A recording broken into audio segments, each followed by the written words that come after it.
A now former U.S. Transit police officer faces a charge of trying to help ISIS. The arrest of Nicholas Young marks the very first time that a law enforcement officer has been charged in connection with a terror case here in the United States. Jeff Pegues is in Washington and shows us why the FBI was watching him. Jeff, good morning.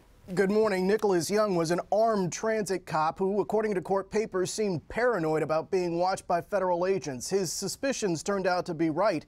He had actually been on the FBI's radar for the last 6 years, and investigators were monitoring what he was saying and doing. When he appeared in a Virginia courtroom, Nicholas Young was shackled, wearing a T-shirt and his uniform trousers. The transit officer is facing a charge that he attempted to provide material support to ISIS. A Fairfax County native, Young came to the attention of law enforcement as early as 2010 because of his association with known terrorism suspects, including Amin el-Khalifi.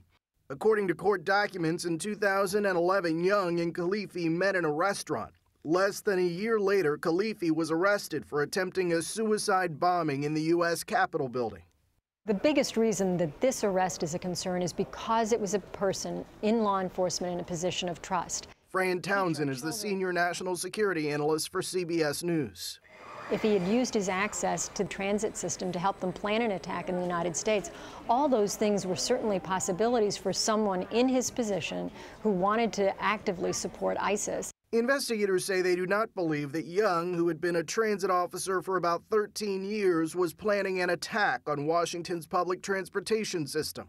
But they allege that over the last several years, he had expressed support for terrorist organizations.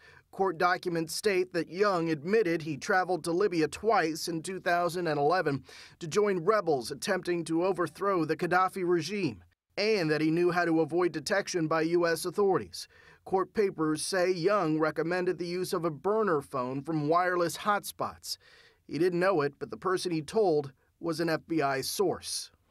It wasn't words, but actions that led to his arrest. Investigators say that he ultimately purchased gift cards to give to ISIS operatives who he thought would use them for untraceable mobile messaging accounts.